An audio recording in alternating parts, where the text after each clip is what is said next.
Hello friends, आशा करता हूँ आप सभी लोग स्वस्थ होंगे।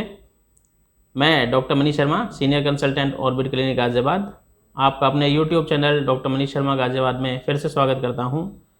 और आपके जो लाइक्स और कमेंट्स मुझे मिल रहे हैं, मैं उसके लिए बहुत बहुत धन्यवाद करता हूँ। तो दोस्तों, हमारे देश में सबसे बड़ा त्यौहार दिवाली और उसके साथ जुड़े सभी त्यौहार लगभग समाप्ति पर हैं। और उसके बाद हम लोगों में कुछ ऐसी समस्या इन दिनों में देखने को मिल रही है जो कि लगभग हर परिवार में या हर पर्सन में होगी। इसको हम कहते हैं मस्कुलर पेन या शारीरिक थकावन, और हमारी मेडिकल फील्ड भाषा में इसको नाम दिया जाता है माइलेजिया। जी हाँ दोस्तों, माइलेजिया एक ऐसी प्रॉब्लम है जो हमारे शरीर में थकावट, हमारा शरीर गिरा गिरा सा महसूस करता है, थकावट सी रहती है। और इन दिनों इसी की वजह से वायरल भी बहुत जल्दी कैच करता है।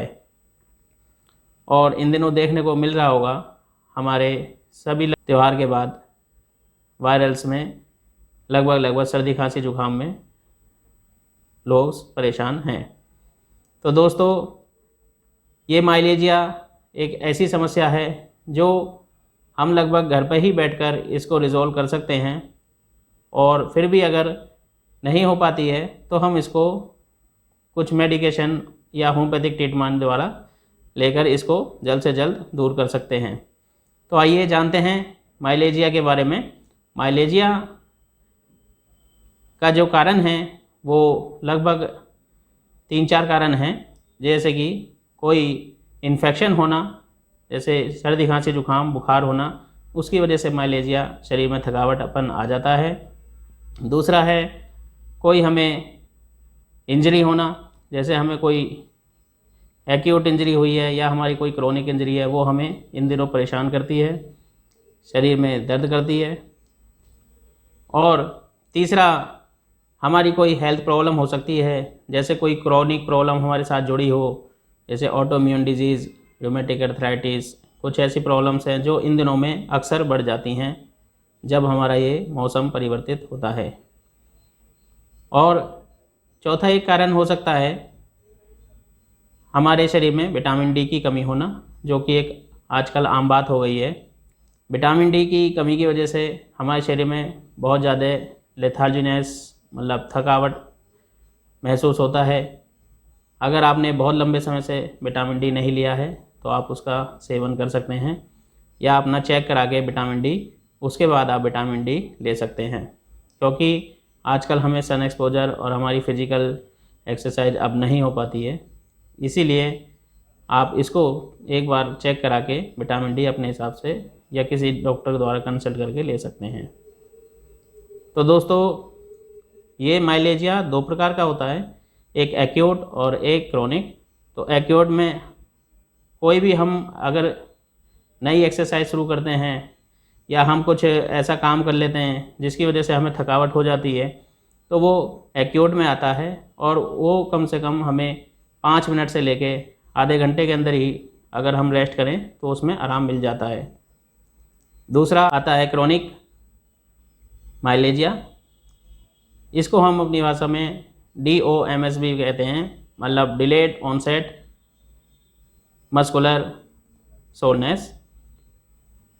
इसमें हम बहुत लंबे समय तक अगर एक्सरसाइज करते हैं, उसके बाद जो थकावटपन आती है, या हम बहुत हिल एरिया पर कहीं गए हैं, उस पर हमने डाउनवर्ड या अपवर्ड मोशन में हमने ज़्यादा एक्सरसाइज की है, या ज़्यादा हमने चलना पड़ गया है, या लॉन्ग डिस्टेंसिंग पर हमने रनिंग करी है, तो उसके बाद जो थकावट होती है उसको लगभग 36 आवर से लेके 72 आवर तक लगभग टाइम लग जाता है। अगर हम उसको इतना रेस्ट करें तब जाकर वो थकावट हमारी दूर हो पाती है।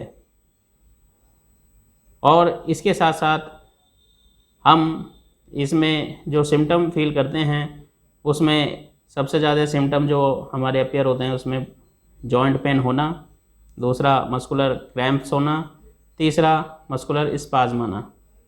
इन दिनों जैसे ठंड अब बढ़ती जा रही है, तो अक्सर हम जैसे ही सुबह उठते हैं तो हम एक प्रॉब्लम का सामना करते हैं, जिसको मस्कुलर स्पाज्म बोलते हैं। जैसे ही हम उठे तो हमारे बैक में पेन होने लगता है या हमारे जोड़ों में दर्द होने लगता है, इसको हम मस्कुलर स्पाज्म और मस्कुलर क्रैम्प्स कहते हैं। सब समस्याओं को जल्द से जल्द सही करने के लिए हमें सबसे ज़्यादा तो आराम ही करना पड़ेगा, लेकिन फिर भी आराम के साथ साथ अगर हम घरेलू उपचार भी लें तो बहुत जल्दी हम इसको दूर कर सकते हैं। घरेलू उपचार में हमें सबसे पहले अपने शरीर को रेस्ट देना है और उसमें हम दूध के साथ हल्दी ले सकते हैं, उसका सेवन कर सकते हैं। दूसरा, कुछ पेन किलर्स ले सकते हैं और जो हमारा पार्ट इन्फ्लामेटेड है या जो मतलब हमारा पार्ट ज़्यादा थका हुआ है बॉडी का, उसको हम थोड़ा एलिवेटेड कर दें और उसके साथ रेस्ट करें। इसके साथ साथ हम थोड़े गर्म पानी में एप्सम साल्ट भी डालकर उससे सिकाई कर सकते हैं।